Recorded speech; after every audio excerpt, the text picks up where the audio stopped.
Зеленский внес законопроект о повышении роли английского языка в жизни страны.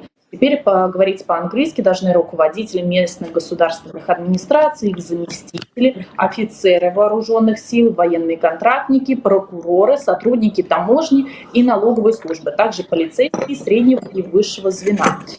Предполагается, что закон будет способствовать активной интеграции украинцев в европейскую общность. Максим Юрьевич, как вы считаете, как это будет выглядеть? Это будут выделяться дополнительные финансовые ресурсы для обучения уже тех сотрудников, которые находятся при должности, или все-таки будут менять на тех, кто уже говорит на английском? Ну, насчет европейской общности. В Европе, если об этом речь, говорят на французском, немецком, испанском, итальянском, португальском, чешском, словацком, словенском, польском, румынском, финском, шведском, ну и так далее можно перечислять. То есть сказать, что английский – это символ европейской общности – это брехня. Но нужно понимать, что наши всегда, когда какие-то законы готовят, они брешут. Это их нормальное перманентное состояние. Более брехливых, чем сегодняшние зеленые, можно найти только поискать в пёсе порошенковской европейской солидарности.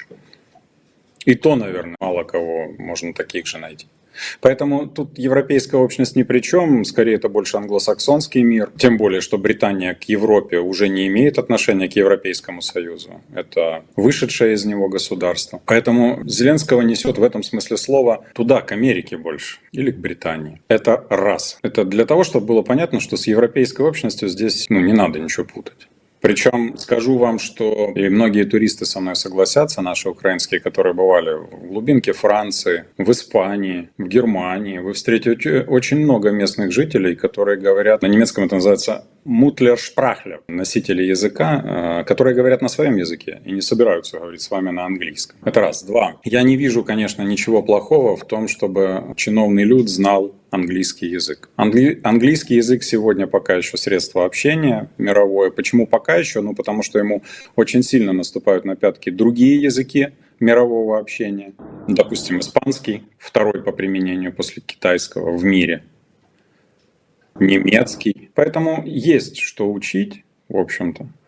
Но, в принципе, я не вижу ничего плохого в том, чтобы, повторюсь, чиновний люд знал иностранный язык, ну хорошо, пусть английский. Но дело-то вот в чем. Делает это президент в ущерб той половине украинского народа, которая с рождения разговаривает на русском. И не только на русском. В Украине преследуются, по сути, так называемые нацменьшинства. Это еще при Козле Кравчуке половину Украины назвали нацменьшинствами. Тех, кто себя идентифицировал с другой национальностью, а не с украинской, они стали нацменьшинствами. Вот представьте, половина населения стала нацменьшинством. Так вот, это делается в ущерб русскому языку в Украине, венгерскому языку в Украине, румынскому в южной части Украины, словацкому, ну и так далее. Польский, наверное, все-таки вытянется. Он сейчас, поляки приравнены к украинцам на территории Украины. Я к чему веду? Уничтожается все, связанное с русским языком, и попытка идет замены на английский. Такое уже проходили страны Прибалтии, Грузия при Саакашвили. Отчасти эти эксперименты удались. Успеет ли Зеленский? Не готов сказать, но попытается. Что касается замены нынешних действующих чиновников на кого-то другого, ну, во-первых, не так много людей на самом деле. Хотя вы мне как-то уже сказали, что причем дисквалификация, да. Вы в этом будете правы. Мы видели, сколько в так называемых социальных лифтах и при Порошенко, и при Зеленском из говна поднялись в бояре. Мы видим это и сейчас, и по его администрации, и по его министрам. А по предыдущим кабминам это вообще было просто красота, а по его парламенту тем более. Поэтому, полагаю, квалифицированные кадры особо искаться не будут. У них там есть какая-то своя скамейка таких забавных запасных. Ну вот с ними тасовать и будут свои же кадры.